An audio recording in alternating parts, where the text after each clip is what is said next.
ప్రేక్షకులందరికీ శుభోదయం.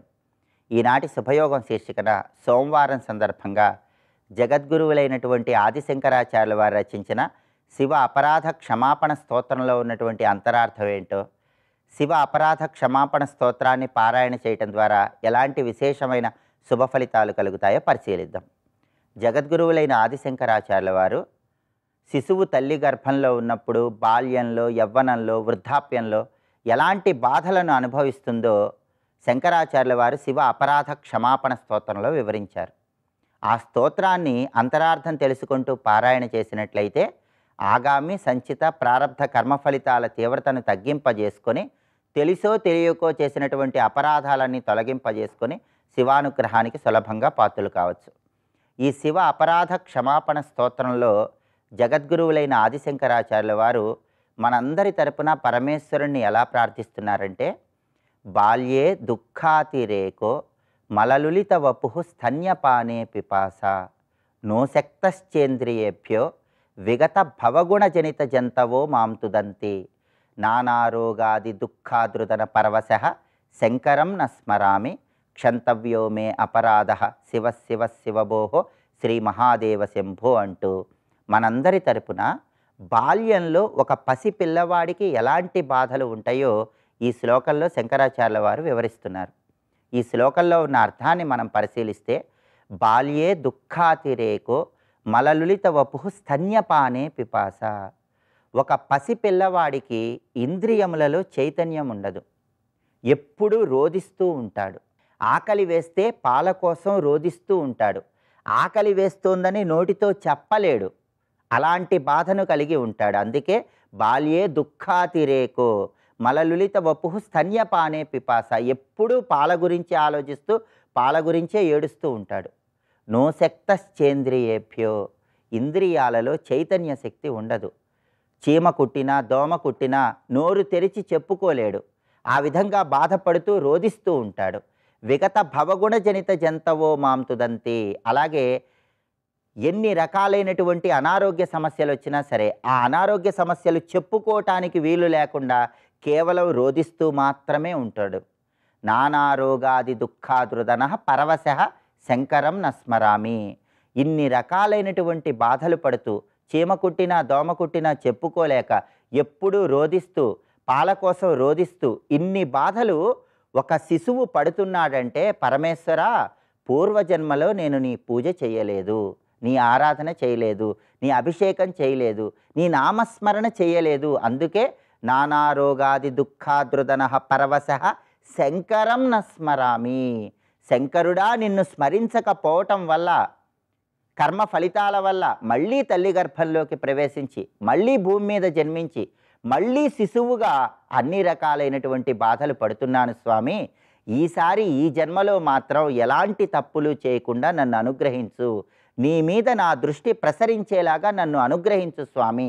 పూర్వజన్మలో నేను చేసినటువంటి తప్పులన్నీ క్షమించి, ఈ జన్మలో నేను తరింపబడి నీ సాక్షాత్కారం కలిగి, నీ నామస్మరణ చేసి, నీ పాదపద్మాలను ఆశ్రయించి నా జీవితాన్ని తరింపజేసుకునేలాగా చెయ్యి స్వామి. క్షంతవ్యో మే అపరాధ శివ శివ శివభోహో శ్రీ మహాదేవ శంభో అంటూ బాల్యంలో శిశువు పడేటటువంటి బాధలు, ఆ బాధలు అధిగమించటానికి శివుడు అనుగ్రహించాలని ప్రార్థిస్తూ శంకరాచార్యుల వారు మనందరి తరపున ఈ స్తుతి చేశారు. కాబట్టి ఈ స్తుతిని అంతరార్థం తెలుసుకుంటూ మనం స్మరించుకున్నట్లయితే సోమవారం సందర్భంగా శివానుగ్రహం కలుగుతుంది. ఆధ్యాత్మిక మార్గంలో ముందడుగు వేయచ్చు, ఆత్మ సాక్షాత్కారం వైపు అడుగులు వేయచ్చు, శివానుగ్రహానికి సులభంగా పాత్రలం కావచ్చు. రేపటి శుభయోగం శీర్షికన మంగళవారం సందర్భంగా సుబ్రహ్మణ్య ఆరాధనలో ఉన్నటువంటి రహస్యాలేంటో పరిశీలిద్దాం. నమస్కారం.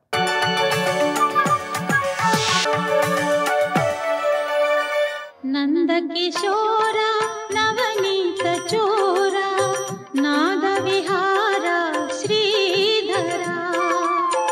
నందకిశోర నవనీత చోర నాద విహార శ్రీధర. సదసద్వివేకం బాగా ఉంది ఎవరికి? హిరణ్యకశిపుడికి. చదివిన సదసద్వివేక చతురత కలుగునన్నాడు. వాడు చెప్పిన సదసద్వివేకం సత్ అసత్ ఆ వివేకం కాదండి. వాడు చెప్పిన సదసద్వివేకం లోకంలో పనికొచ్చేవి పనికిరానివి, అది వాడి దృష్టి. ఇక్కడ రజోగుణం యొక్క లక్షణం అది. కనుక ప్రతి మాటకి బ్రహ్మార్థం తీసేయకూడదు, అంటున్నవాడు బట్టి అర్థం చెప్పుకోవాలి. కనుక సదసద్వివేకం అన్నాడు కనుక హిరణ్యకశిపుడు బ్రహ్మజ్ఞాని అని రాస్తే మహాదోషం.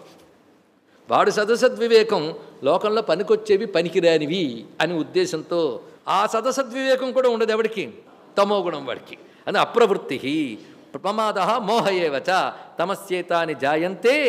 మోహం అనే మాటకి మూఢత అన్నారు ఇక్కడ. మూఢత్వమే మూర్ఖత్వం అంటూ ఉంటాను లోకంలో. మూర్ఖుడు అని ఎంత చెప్పినా అర్థం చేసుకోకపోతే మూర్ఖుడు. అప్పుడు నీకు కూడా తెలియాలి, చేరి మూర్ఖుని మనసు రంజింపరాదు, అది నువ్వు తెలుసుకోగలవు. అప్పుడు నీకు సత్వగుణం ఉంటే తెలుసుకుంటావు.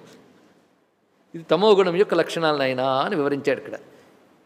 పైగా ఇంతవరకు గుణాలు చెప్పాడు కదా, నీలో ఏ గుణం పెరుగుతూ ఉండగా శరీరాన్ని విడిచిపెడతావో ఆ గుణానికి తగ్గ జన్మ పొందుతావు. అది తర్వాతి మాట. ఇది ఒకటి తెలుసుకోవాలి. కనుక ఇవంతా మన వ్యవహారాలేదే.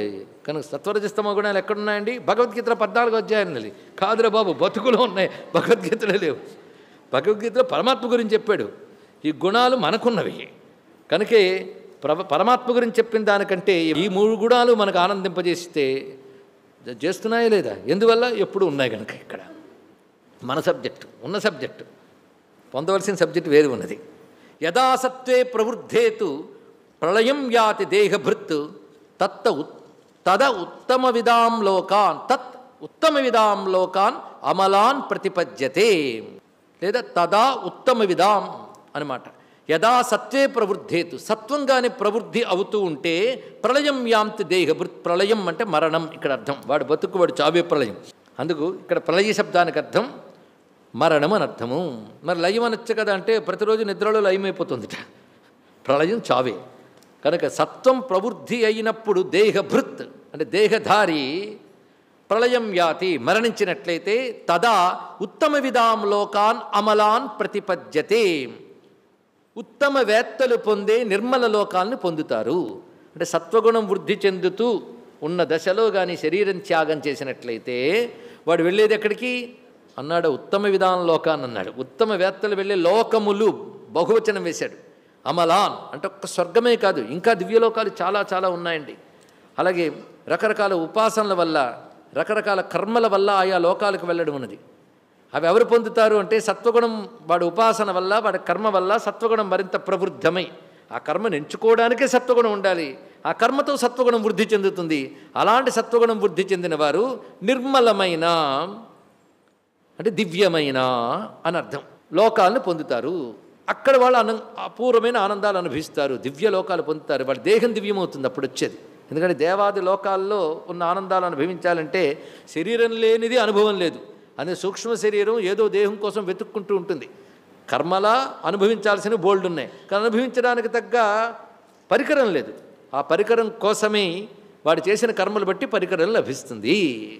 అందుకే వాళ్ళు ఉత్తమ లోకాల్లో అవి అనుభవించడానికి తగ్గ భోగ శరీరం లభిస్తుంది వాళ్ళకి.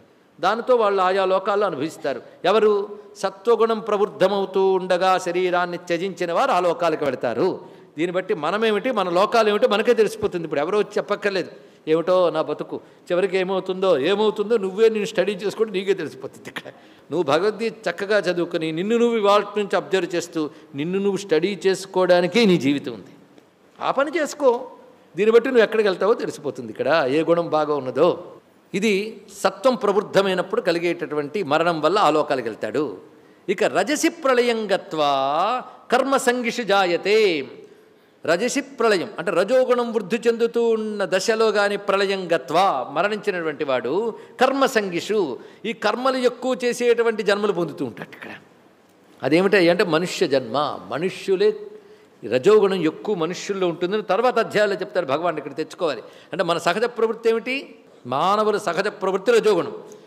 కానీ ఇలాగే మెయింటైన్ అయిపోదాం కదండి అంటే కాదు. వాడ దాని పక్కన ఉన్న సత్వగుణాన్ని పైకి లాగాలి. ఇక్కడ రజోగుణమే మానవుల సహజంగా బేసిక్గా ఉంటుంది.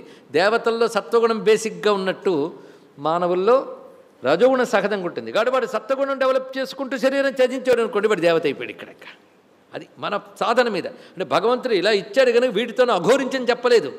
నీకు ఇచ్చాను, నువ్వు ఎలా మేనేజ్ చేస్తావు చూడు అన్నాడు. ఇక్కడ అంతే.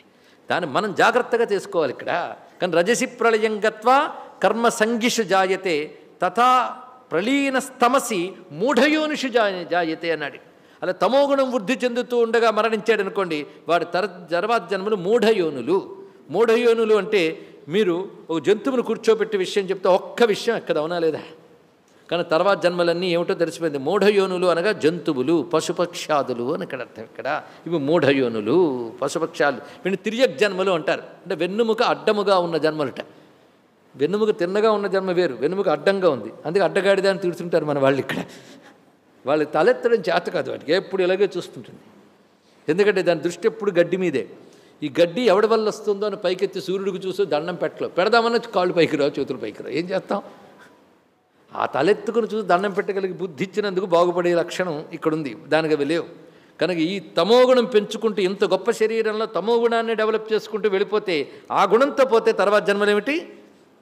తిర్యక్ జంతువులు. కనుక ఎంత చక్కగా ఈ జన్మలు వాటి గురించి ఇంత అద్భుతంగా వివరించగలిగేటటువంటి జ్ఞానం భారతీయ ఋషులు మాత్రమే ఇచ్చారండి. ఇది అర్థం చేసుకుంటే మనిషి మనిషిగానే పుడతాడని వాదించే వాళ్ళు కొందరు ఉన్నారు. గ్యారంటీ లేదు. పురాణాలు వింటూ ఉన్నప్పుడు ఉండే అవస్థలు బట్టి వాడు తర్వాత ఏ జన్మలు వెళ్తారో కూడా పురాణాల్లో చెప్పారు. మూడిటి కర్మలు బట్టి ఇప్పుడు అన్నీ వస్తున్నాయి. ఈ మూడింటిని చేసుకుంటూ వచ్చాం కనుక అప్పుడప్పుడు సత్వం, అప్పుడప్పుడు రజో వస్తుంటే వాటికి అప్పుడు కలిసి అవి చేసి మళ్ళీ ఇప్పుడు అవే తెచ్చుకుంటున్నాం. కానీ ఉన్న వాటిని చక్కగా అనలైజ్ చేస్తున్నాడు.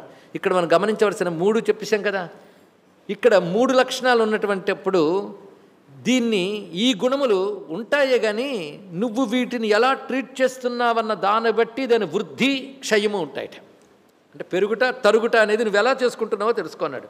అద్భుతమైన శ్లోకం మనకి వేదాంత శాస్త్రంలో మరొక చోట కనబడుతుంది.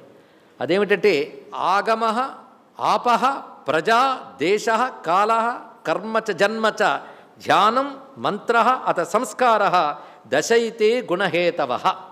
ఒక 10 ఉంటాడండి. ఈ 10 గుణాలకు హేతువు అన్నాడు. గుణాలకు హేతువు అంటే గుణాలకు ప్రకృతి నుంచి వచ్చినవే కదా గుణాలు. మళ్ళీ ఇవేంటంటే కొత్త హేతువులు అంటున్నారంటే ఆ గుణాలు బేసిక్గా వస్తాయి కానీ నువ్వు వీటిలోంచి ఎంచుకుని పెంచుకునే దాన్ని బట్టి గుణాలు డెవలప్ అవుతాయి అన్నాడు ఇక్కడ. స్వస్తి.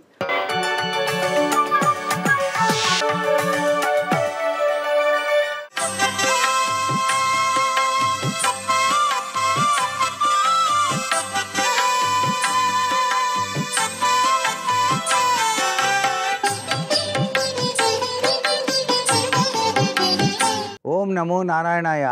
ఓం నమశివాయ. శ్రీమాత్రే నమః. సోమవారం నాడు పరమేశ్వరుణ్ణి అభిషేకించేటువంటి విధి విధానాల్లో మనం పాటించవలసిన నియమాలు కొన్ని ఉన్నాయి.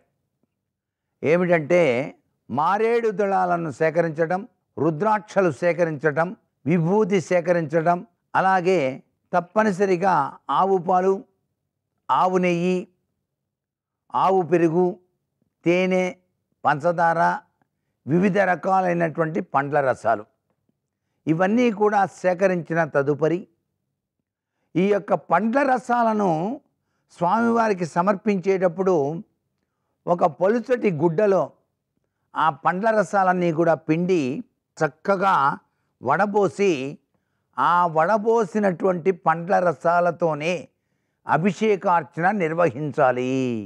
ఆ అభిషేకార్చన నిర్వహించేటప్పుడు స్వామివారి యందు మనసు లగ్నం చేసుకొని నమస్తేస్తు భగవన్ విశ్వేశ్వరాయ మహాదేవాయ త్రియంబకాయ త్రిపురాంతకాయ కాలాగ్నిరుద్రాయ నీలకంఠాయ మృత్యుంజయాయ మహేశ్వరాయ శ్రీ మహాదేవాయ అంటూ స్వామిని అభిషేకార్చన నిర్వహించిన తదుపరి సాన మీద తీసినటువంటి గంధాన్ని స్వామివారికి ఉపయోగించి మారేడు దళాలు స్వామికి సమర్పించేటప్పుడు మారేడు దళాలపైన గంధాన్ని వ్రాసి ఒక్కొక్క మంత్రం చెబుతూ ఒక్కొక్క మారేడు దళాన్ని చక్కగా ఓం నిధనపతయే నమః అనేటువంటి మంత్రాలతో స్వామిని అర్చించాలి. ఇలా అర్చన చేసిన పిదప అమృతతుల్యవంతమైనటువంటి ఆ తీర్థాన్ని ప్రతి ఒక్కరూ కూడాను ఇంటిలో అయితే కూర్చొని గో ముద్ర వేసి స్వీకరించటం సర్వవిధ శ్రేయోదాయకవంతమైన ప్రభావాన్ని మానవాళికి కలిగిస్తుందన్నమాట. ఎవరైతే నిష్టగా ప్రతి సోమవారం కూడాను అభిషేకార్చన అనేటువంటిది పంచామృతాలతోనూ వివిధ రకాలైనటువంటి పండ్ల రసాలతోనూ చేస్తారో వారి ఇంట పరమేశ్వరుడు తన దివ్యవంతమైన అనుగ్రహ కరుణా కటాక్ష వీక్షణాల్ని ప్రసరింపజేస్తాడు సుమా అంటోంది శాస్త్రం. సర్వే జనా సుఖినో భవంతు.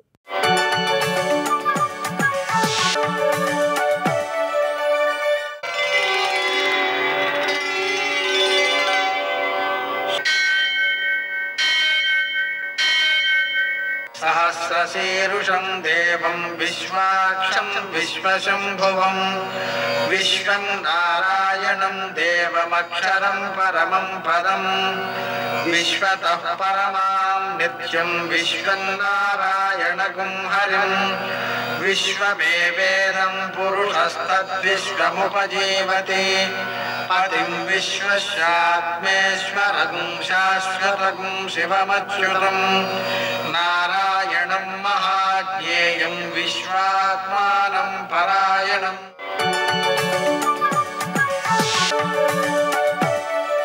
सूर्यशौर्यमथेन्दुरिन्द्रपदवी सन्मङ्गलं मङ्गलम्. మృత్యుంజయాయ రుద్రాయ నీలకంఠాయ శంభవే అమృతేశాయ శర్వాయ మహాదేవాయ తే నమః. నేటి కాలమాన విశేషాలను గమనిద్దాం. స్వస్తి శ్రీ చాంద్రమాన శోభకృన్నామ సంవత్సరం ఉత్తరాయణం హేమంత ఋతువు పుష్యమాసం శుక్లపక్షం సోమవారం. సూర్యోదయం 6:53 సూర్యాస్తమయం 6:02 తిథి ద్వాదశి రాత్రి 7:54 వరకు. నక్షత్రం మృగశిర తెల్లవారుజామున 4:58 వరకు. వర్జం ఉదయం 9:43 నుంచి 11:24 వరకు. దుర్ముహూర్తం మధ్యాహ్నం 12:50 నుంచి 1:34 వరకు. మరల మధ్యాహ్నం 3:04 నుంచి 3:48 వరకు. అమృతకాలం రాత్రి 7:46 నుంచి 9:26 వరకు. రాహుకాలం సోమవారం కాబట్టి ఉదయం 7:30 నుంచి 9 వరకు. అష్టకవర్గ రీత్యా శుభప్రదమైన సమయం మధ్యాహ్నం 2:15. నేటి విశేషం సోమవారం. సృష్ట్యాది నుంచి ఇప్పటి వరకు రామరాజ్యమే విశిష్టంగా అందరి చేత కీర్తించబడుతోంది. ఆ రామరాజ్య సిద్ధి కోసం నాందిగా రామ విగ్రహ ప్రతిష్ఠ అయోధ్యలో జరుగుతోంది. మనమంతా రామరాజ్య సిద్ధి కోసం శ్రీరామ జయ రామ జయ జయ రామ రామ జపం చేద్దాం. అలాగనే కూర్మ ద్వాదశి, త్రివిక్రమ ద్వాదశి, ప్రదోషం కూడా ఉన్నాయి. ఈరోజు మరో ముఖ్య విశేషం, ద్వాదశి మృగశిర నక్షత్ర సంయోగం ఉంది. ఈ రెండు కలిసి ఉన్నందువలన ఈరోజు చేసేటువంటి నదీ స్నానం అలాగే దానం అద్భుతమైన విశిష్టమైన ఫలితాలను అందిస్తాయి. కూర్మద్వాదశి సందర్భంగా కూర్మావతారాన్ని పూజ చేసుకోవడం, దాని ద్వారా విద్యార్థులలో శ్రద్ధ ఆసక్తి, అస్తమానం లేచిపోతుండడం, చదువుకోకుండా తిరుగుతుండడం లాంటి పనులు చేయకుండా స్థిరంగా ఉండేటువంటి శక్తి కూడా ఏర్పడతాయి. త్రివిక్రమ ద్వాదశి సందర్భంగా త్రివిక్రముణ్ణి వామనుణ్ణి అన్నమాట పూజించుకోవడం ద్వారా, ఆయన నామాన్ని జపించడం ద్వారా భూమి తగాదాలుంటే దాంట్లో మనకు ధర్మము మన వైపు ఉన్నప్పుడు తప్పనిసరిగా విజయం లభించడము, మన భూమి మనకు దక్కడం, అలాగే కొత్తగా మనం భూమిని తీసుకుందాము అనుకున్నప్పుడు మంచి భూమి దొరకడం, ఇంకా విశేషించి భూమికి సంబంధించినటువంటి ఆక్రమణలు వాటిని తొలగించగలగడం. ఎందుకోసమంటే ఇంద్రుడు తన రాజ్యాన్ని తాను చేసుకుంటున్నాడు, బలిచక్రవర్తి తన రాజ్యాన్ని తాను చేసుకుంటున్నాడు. అటువంటి పరిస్థితిలో బలిచక్రవర్తి ఇంద్రుని రాజ్యాన్ని ఆక్రమించాడు. ఆక్రమించినటువంటి భూమి మళ్ళీ దక్కడానికి విష్ణుమూర్తి త్రివిక్రముడుగా వచ్చి యాచన చేసి బలిచక్రవర్తి దగ్గర తీసుకుని ఇంద్రుడి రాజ్యం ఇంద్రుడికి ఇచ్చేసాడు. అలా మనది మనకు దక్కడానికి ఈ త్రివిక్రముడిని పూజ చేసుకోవడం అనేది సర్వవిధాలా ఉపకరిస్తుంది.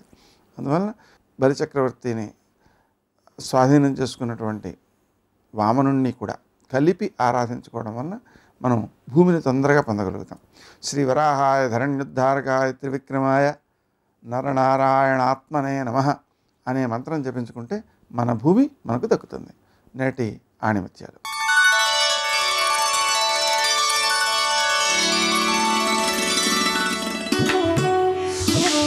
పరాజయం నుండి గుణపాఠాలు నేర్చుకోవాలి, విజయం నుండి వినయం నేర్చుకోవాలి.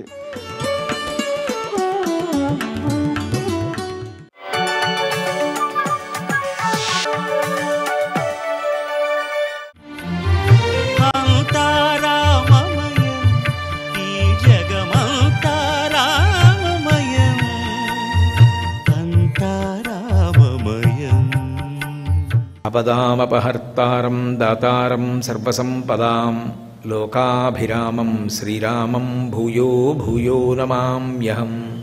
శ్రీరామాయణం వేదోపబృంహణము. వేదమే శ్రీరామాయణంగా భూమి మీద అవతరించింది. అందుకే శ్రీరామాయణం ఎంతకాలం చదవబడుతుందో, శ్రీరామాయణంలో ఉన్న విషయాన్ని అనుష్ఠాన పర్యంతంలోకి తెచ్చుకోవాలని మనుష్యుడు ఎంతకాలమో ఆర్తి పొంది ఉంటాడో అంతకాలము మనుష్యత్వము నిలబడుతుంది. మనుష్యుని యొక్క ప్రధానమైనటువంటి అనుబంధము భగవంతుడితోటే. అటువంటి భగవంతుడే మనుష్యుడిగా అవతరించినటువంటి అవతారం శ్రీరామావతారం. అందుకే రామావతారం అంత దగ్గరగా మనుష్యునికి జరిగినటువంటి అవతారం వేరొకటి కనపడదు. అంత అద్భుతమైనటువంటి రామావతారంలో రామచంద్రమూర్తి వివిధ రకములైనటువంటి సన్నివేశములను ఎదుర్కొన్నాడు. శ్రీరామాయణాన్ని పరిశీలనం చేసినప్పుడు అది కాలంతో సంబంధం లేకుండా ఎప్పటికీ కూడా మనుష్యుడు తను ఎదుర్కొనేటటువంటి అనేక రకములైనటువంటి పరిస్థితులలో ధర్మమునందు ఊంచుకుని తాను ఎలా నిలబడాలి అనేటటువంటి విషయాన్ని మనకి ఎంతో అనునయంతో మాట్లాడి నిరూపణం చేస్తుంది. శ్రీరామాయణం మధురాతి మధురమైనటువంటి గాథ. రామనామము మధురాతి మధురమైనటువంటి నామము. అటువంటి రామాయణాన్ని ఏ ఇతర రకములైనటువంటి తత్వపరిశీలనమన్న కళ్ళజోళ్ళు అవసరం లేదు. రామాయణాన్ని రామాయణంగా ఒక మధురాతి మధురమైనటువంటి కావ్యంగా రామకథగా చదువుకుంటే చాలు. రామకథగా శ్రీరామాయణాన్ని పరిశీలనం చేసినప్పుడు జీవితంలో ఎదురయ్యేటటువంటి ఏ పరిస్థితులలోనైనా సరే తట్టుకుని నిలబడగలిగినటువంటి శక్తిని రామాయణం అనుగ్రహిస్తుంది. అంత గొప్ప కావ్యం శ్రీరామాయణ కావ్యం. శ్రీరామాయణంలో వాల్మీకి మహర్షి నారద మహర్షి వచ్చినప్పుడు కొన్ని ప్రశ్నలు వేశారు. కోన్వస్మిన్ సంప్రదంలోకే గుణవాన్ కశ్చ వీర్యవాన్ ధర్మజ్ఞశ్చ కృతజ్ఞశ్చ సత్యవాక్యో దృఢవ్రతః చారిత్రేణిచకో యుక్తః సర్వభూతేషు కోహితః విద్వాన్ కః కస్సమర్థశ్చ కశ్చైక ప్రియదర్శనః ఆత్మవాన్ కో జితక్రోధో ద్యుతిమాన్ కో అనసూయకః అన్నారు. 16 గుణములు పరిపూర్ణముగా ఉన్న మనుష్యుడు ఈ కాలమునందు ఎక్కడున్నాడు? భగవంతుడి గురించి చెప్పమని అడగలేదు. 16 గుణములున్న మనుష్యుడు ఎవరున్నాడు? అటువంటి మనుష్యుడు ఎవరైనా ఉంటే నాకు చెప్పని అడిగాడు. ఉన్నాడు, రాముడు ఉన్నాడు. ఈ కాలమునందే పరిపాలన చేస్తున్నాడు. అయోధ్య పట్టణాన్ని రాజధానిగా చేసుకుని ఉన్నవాడు అని సంక్షేప రామాయణాన్ని నారద మహర్షి వాల్మీకి మహర్షికి వివరించారు. దాన్నంతటినీ విన్నారు. అందులో జితక్రోధో, కోపమును అదుపులో ఉంచుకున్నవాడు. ఎందుకంటే కోపాన్ని పూర్తిగా విడిచిపెట్టేయడం కాదు, కోపాన్ని సాధనంగా వాడుకోవడం రావాలి. రాముడు జితక్రోధో, కోపాన్ని అదుపులో ఉంచుకుంటాడు.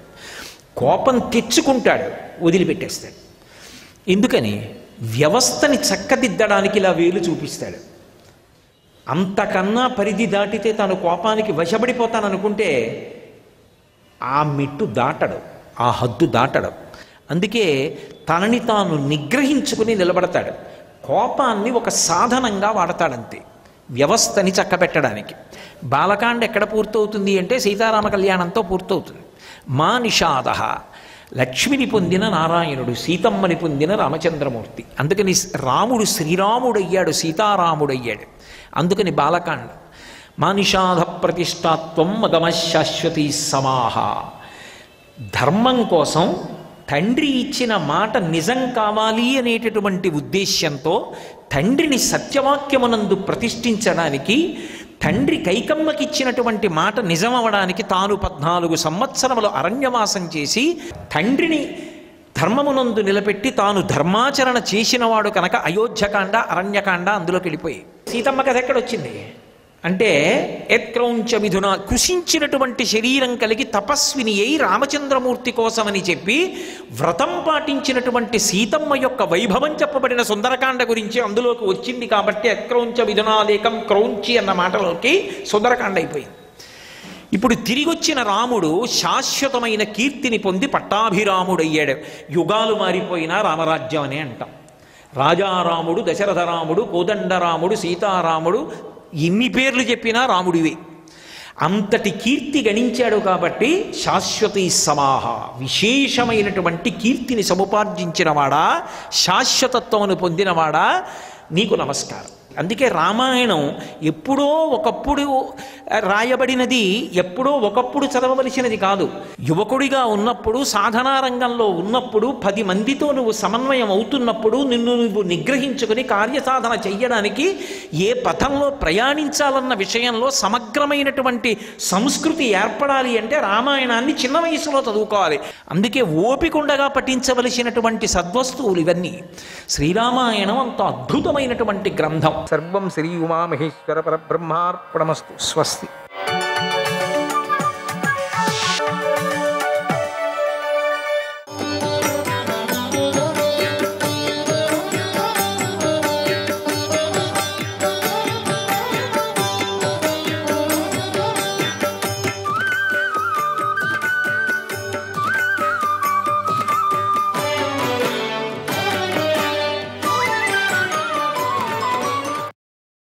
పెద్ద గజసేనతో వచ్చాడు దుర్యోధనుడు. అది సులభం కదా భీముడికి, కొట్టి పారేశాడు. అప్పుడు భీముడి బాణం ఆ ఏనుగు శరీరాన్ని చీల్చి నేలలో గుచ్చుకుంది. అది వజ్ర దెబ్బతిన్న కొండలాగా నేల మీద పడి మరణించింది. అంగుడు ఆ ఏనుగును విడిచిపెట్టలేదు. ఆ ఏనుగుతో పాటుగా నేల మీద పడాలనుకున్నాడు. కానీ ఇంతలో భీముడు ఒక బల్లాన్ని ప్రయోగించి అతడి తనలో నరికేశాడు. ఆ వీరుడు పడిపోగానే అతడి సేన పారిపోయింది. గుర్రాలు, ఏనుగులు, రథాలు కంగారు పడి అటు ఇటు పరిగెత్తుతూ సైనికులను తొక్కేశాయి. సేనలు అలా భంగపడి అన్ని దిక్కులకు పారిపోతూ ఉండటాన్ని భగదత్తుడు చూశాడు. ఏనుగునెక్కి వేగంగా భీముడిని ఎదిరించాడు. పూర్వం ఇంద్రుడు ఏ ఏనుగునెక్కి దైత్య దానవులను ఓడించాడో ఆ వంశంలో పుట్టిన ఏనుగునెక్కి భగదత్తుడు భీమసేనుడిపై దాడి చేశాడు. ఆ గజరాజు తొండాన్ని చుట్టి ముందు కాళ్ళను రెండింటినీ ఉపయోగించి భీముడిపైకి దాడి చేసింది. భీముడు పరిగెత్తి ఆ ఏనుగు మీదికి దాడి చేశాడు. చేతి దెబ్బలతో దాన్ని పదే పదే కొట్టాడు. తాను దానికి చిక్కకుండా లాలించాలని చూశాడు. అది గిర్రున తిరిగి భీముడిని చంపాలని చూసింది. భీముడు దాని దెబ్బ నుంచి బయటపడి దాని ఎదుట నిలబడ్డాడు. అది తొండంతో భీముడిని వంచి మోకాళ్లతో తన్నసాగింది. తొండంతో భీముడు మెడను పట్టి చంపాలని చూసింది. అప్పుడు భీముడు దానికి దొరికినట్టుగా భ్రమను కల్పించి దాని నుంచి తప్పించుకున్నాడు. మళ్ళీ వేగంగా దానిపైకి దాడి చేసి తన సేనలో నుండి మరొక ఏనుగు వస్తుందేమో అని ఎదురు చూశాడు. అప్పుడు పాండవ సేనలో మహాకోలాహలం చెలరేగింది. అయ్యో, ఏనుగు చేతిలో భీమసేనుడు చనిపోయాడు అనుకుంటూ పాండవ సేన ఆ ఏనుగును చూసి ఎంతో భయపడింది. వెంటనే భీముడున్న చోటుకి అందరూ పరిగెత్తారు. ధర్మరాజు కూడా భీమసేనుడు మరణించాడని భావించాడు. ఎందుకంటే కింద ఉన్నాడు భీమసేనుడు. పాంచాల సేనలతో కలిసి భగదత్తుడిని నిరోధించాడు. పాండవ సేన ఆ భగదత్తుడిపైకి 100,000 పదునైన బాణాలను ప్రయోగించింది. భగదత్తుడు తన అంకుశంతో ఆ బాణాలను నివారించాడు కూడా.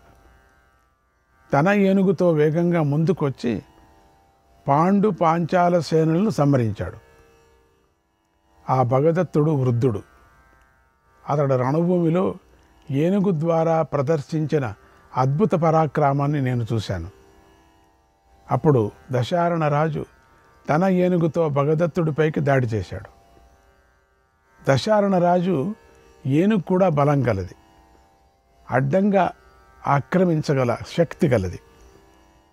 అప్పుడు పూర్వకాలంలో రెక్కలు కలిగి చెట్లతో నిండి ఉన్నటువంటి 2 పర్వతాలు ఢీకొన్నట్టుగా యుద్ధభూమిలో ఆ 2 ఏనుగులు ఢీకొన్నాయి. వాటి మధ్య తీవ్రమైన పోరు సాగింది. అప్పుడు దశారణ రాజు తన ఏనుగు మీదే ఉన్నాడు. ఏనుగు పడిపోతుంటే అతడి అంబారి కదిలిపోయింది కూడా. ఆ సమయంలో భగదత్తుడు 7 తోమరాలు ప్రయోగించి దశారణ రాజును చంపేశాడు. అప్పుడు ఆ భగదత్తుణ్ణి ధర్మరాజు ఎదిరించి బాణాలతో గాయపరిచాడు. తన మహారథ సేనతో అన్ని వైపుల నుండి భగదత్తుని చుట్టుముట్టాడు. అప్పుడు ఏనుగుపై ఉన్నటువంటి భగదత్తుడు అడవి మధ్యలో ఉన్న పర్వతంపై జ్వలిస్తున్న దావాగ్నిలాగా ప్రకాశించాడు. ఆ మహావీరులందరూ బాణవృష్టి కురిపిస్తున్నారు. అయినా భగదత్తుడు ఏనుగు వాటిని లక్ష్య పెట్టలేదు, అన్ని వైపులా సంచరించింది. ఇంతలో భగదత్తుడు ఆ ఏనుగును అదుపు చేసి సాత్యకీ రథం మీదకు నడిపించాడు.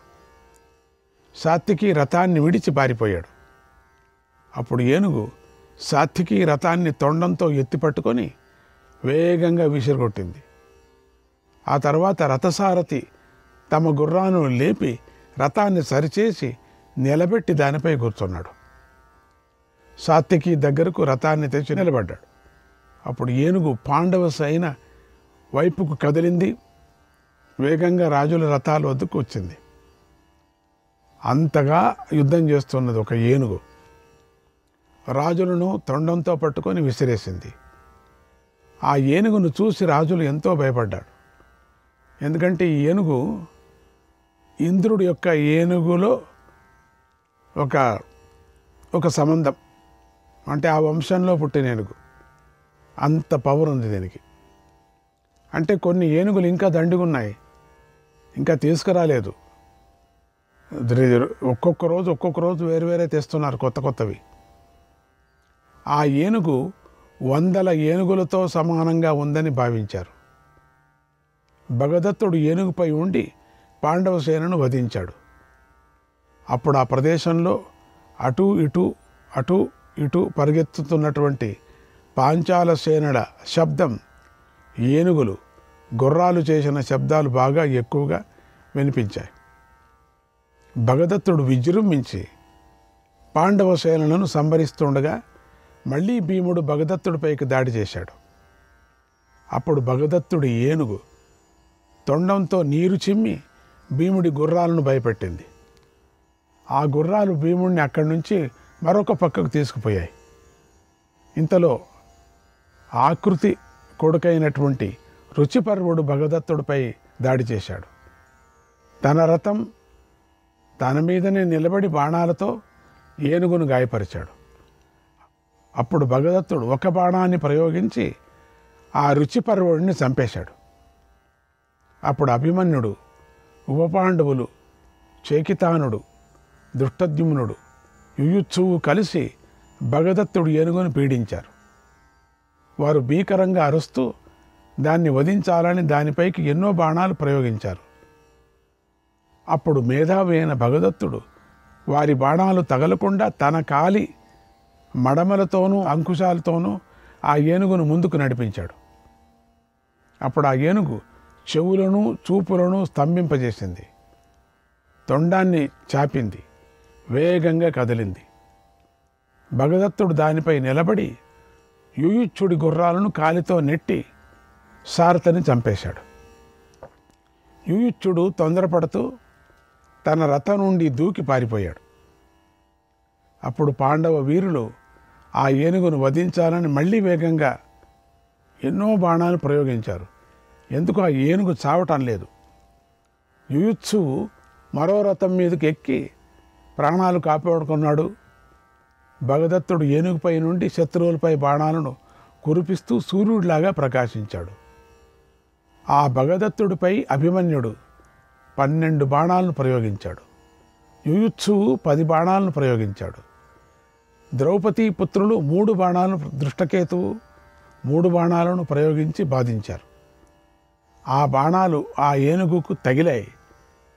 అప్పుడు ఆ మావటివాడు తన నైపుణ్యాన్ని చూపించాడు. ఆ ఏనుగును ప్రేరేపించాడు. అప్పుడు అది బాణాలతో గాయపడి కూడా తొండంతో శత్రువులను కుడివైపుకు ఎడమవైపుకు ఎత్తి విసిరేస్తోంది. గోపాలుడు అడవిలో పశువులు గుంపులు మళ్లించినట్లుగా భగదత్తుడు తన ఏనుగుతో యుద్ధభూమిలో చాలాసార్లు పాండవ సేనపై దాడి చేశాడు, తరిమి కొట్టాడు. భగదత్తుడు విజృంభణకు పాండవ సేన వేగంగా పారిపోయింది. వారి ఆర్తనాదాలు అక్కడ తీవ్రంగా వినిపించాయి. అలా భగదత్తుడు ఏనుగు పాండవ సేనను ఎంతో భయాన్ని కలిగించింది. అప్పుడు పాండవ సైన్యంలో ఏనుగులు, గుర్రాలు, రాజులు చేస్తున్న ఆర్తనాద ధ్వని అతి భయంకరంగా అంతటా వినిపించింది. భగదత్తుడు తన ఏనుగులతో పాండవ సేనలోకి చొచ్చుకొని పోయాడు. చాలా తీవ్రంగా జరుగుతున్నది యుద్ధం. భగదత్తుడు గాలి తీవ్రంగా వీస్తోంది. ఆకాశమంతా ధూళి క్రమ్మేసింది. ఆ ధూళి సైనికులను కప్పేసింది. జనులు అన్ని వైపులకు పరిగెత్తుతున్నారు. వాహనాలు అన్ని వైపులా పరిగెత్తుతున్నాయి. ఆ ఒక్క ఏనుగునే ఏనుగుల గుంపుగా అందరూ భావించారు అన్నాడు సంజయుడు. శ్రీకృష్ణాయ పరమాత్మనే నమః. అంత యుద్ధం చేస్తున్నది ఆ ఏనుగు. 27వ అధ్యాయం. సంజయుడు ధృతరాష్ట్ర మహారాజుకి ఇలా చెప్పాడు. ఓ మహారాజా, అర్జునుడు ప్రదర్శించిన పరాక్రమం గురించి అడిగావు. అతడు సంసప్తకులను ఎలా ఎదిరించాడో చెబుతున్నాను విను. భగదత్తుడు యుద్ధం చేస్తున్న సమయంలో రణభూమి అంతటా ధూళి వ్యాపించటాన్ని అర్జునుడు గమనించాడు. ఏనుగు ఘీంకారాన్ని విని కృష్ణుడితో ఇలా అన్నాడు. ఓ కృష్ణ, భగదత్తుడు తన ఏనుగునెక్కి అక్కడికి వచ్చి ఉంటాడు. అందువల్లనే ఈ కోలాహలం చెలరేగుతుంది. భగదత్తుడు ఇంద్రుడితో సమానమైనవాడు. ఏనుగుపై స్వారీ చేయటంతో ఆయన నిపుణుడు. భూమిలో గజయోధులలో ఆయన మొట్టమొదటివాడు. అతడి ఏనుగునైనా సుప్రతీకానికి కూడా యుద్ధంలో ఎదురులేదు ఆయనకి. అది రణరంగంలో గొప్ప పరాక్రమం ప్రదర్శిస్తుంది. ఆ ఏనుగు దానికి అలసట లేదు. అది సకల శస్త్రాల తాకిడిని, అగ్నివేడిని సహిస్తుంది. దానికి ఆ వరం ఉంది. ఈరోజు అది ఒక్కటే పాండవ సేనను నాశనం చేస్తూ ఉంటుంది. దాన్ని మనమిద్దరం తప్ప ఇంకెవరూ ఎదిరించలేరు. కాబట్టి మనం భగదత్తుడు ఉన్న చోటుకి త్వరగా వెళదాం. యుద్ధంలో భగదత్తుడికి గజబల దర్పం ఉంది. పెద్దవాడిన అహంకారం కూడా ఉంది వాడికి. ఆ భగదత్తుడు నేను స్వర్గానికి పంపిస్తానన్నాడు. ఆ మాటలు విని కృష్ణుడు సేనలను చెదరగొడుతూ భగదత్తుడు ఉన్న చోటికి బయలుదేరాడు. అర్జునుడు అలా బయలుదేరగానే మహారథులైన 14,000 మంది సంసప్తకులు వెనుక నుండి అర్జునుడిని పిలిచారు. అర్జునుడు ముందుకొచ్చాడు. వారిలో 10,000 మంది త్రిగర్తలు, 4,000 మంది గోపాలురు ఉన్నారు. ఒకవైపు భగదత్తుడు పాండవ సేనను సంహరిస్తున్నాడు. మరోవైపు సంసప్తకులు యుద్ధానికి పిలుస్తున్నారు. అర్జునుడు అలా ఇబ్బందిలో ఇరుక్కున్నాడు. అప్పుడు అర్జునుడి హృదయం తీవ్ర సంశయంతో పడిపోయింది. ఏం చేయటమని. పిలిస్తే రానని ప్రతిజ్ఞ ఉంది కదా అర్జునుడికి. కానీ భగదత్తుడు ఏనుగు చేసేటువంటి తీవ్రమైనటువంటి ఒక దాడి పాండవ సేనంతా చంపేస్తున్నది. వెళ్ళకపోతే కష్టం, వద్దంటే ప్రతిజ్ఞ పోతుంది. ఇప్పుడు ఈ రెండిటిలో ఏ పని చేయాలి? ఏది చేస్తే పాండవ సేనను మేలు కలుగుతుంది? నేను ఇప్పుడు వెనక్కి తిరిగి ఈ సంసప్తులను ఎదిరించాలా, లేదా ధర్మరాజు దగ్గరకు వెళ్ళాలా? మా రాజు ఏమయ్యాడు అనే విషయాలను బుద్ధితో ఆలోచించాడు. అతడి బుద్ధి సంసప్తక వధపైనే స్థిరంగా నిలబడింది.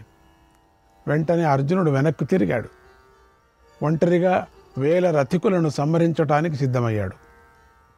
ఆ సమయంలో కర్ణ, దుర్యోధనుడు అర్జునుడిని వధించటానికి ఉపాయాన్ని ఆలోచిస్తున్నారు. ఇద్దరికీ ఒకే ఆలోచన వచ్చింది. వెంటనే వాళ్ళంతా పాండవ సేనను 2గా విడగొట్టారు. అందుకే అర్జునుడు ఆ ద్వైధీభావంతో ముందు ఊగిలాసలాడాడు. చివరగా సంసప్తకులను వధించటమే మంచిదని భావించాడు. ఇంతలో సంసప్తకులు 1,00,000 బాణాలను అర్జునుడిపైకి ప్రయోగించారు. వీళ్ళు కౌరవులు ఏం చేశారంటే పాండవ సేనను 2 భాగాలుగా చేసేశారు. అధర్మం అది. అంటే ఎవరు చెప్పేవాళ్ళు లేదు కదా ఇప్పుడు ఆ బాణాలతో అర్జునుడు, కృష్ణుడు గుర్రాలు, రథం కానీ ఏమీ కనిపించలేదు. కృష్ణుడికి మోహం క్రమ్మి చెమట పట్టింది. అప్పుడు అర్జునుడు బ్రహ్మాస్త్రాన్ని ప్రయోగించాడు. వారిలో చాలామందిని వధించాడు. వీరుల తలలు తెగిపోయాయి. అర్జునుడు కోపంతో అనేక విధాలుగా శత్రువులను సంహరిస్తున్నాడు. దాన్ని చూసి ఆ సంసప్తక సేన అంతా కూడా ఎంతో బాధపడింది, పారిపోయింది. అర్జునుడు సంసప్తక సేనను బాధించాడు. దాన్ని చూసి భూతగణాలు ఎంతో సంతోషించాయి, బళాబళాని మెచ్చుకున్నాయి. అప్పుడు అర్జునుడి పరాక్రమం ఇంద్రుడి పరాక్రమంలాగా ఉంది. దాన్ని చూసి కృష్ణుడు ఆశ్చర్యపోయి ఇలా అన్నాడు, ఓ పార్థ, ఈరోజు నువ్వు ప్రదర్శించిన పరాక్రమం ఇంద్ర, యమ, కుబేరులు కూడా ప్రదర్శించలేరు. ఇది నా అభిప్రాయం అన్నాడు. యుద్ధభూమిలో ఇలా సంసప్తక మహారథులను 100,000గా నేలకూలిపోవటాన్ని నేను చూశాను. అక్కడ గల సంసప్తకులలో ఇలా అర్జునుడు ఎక్కువ మంది వీరులను సంహరించాడు.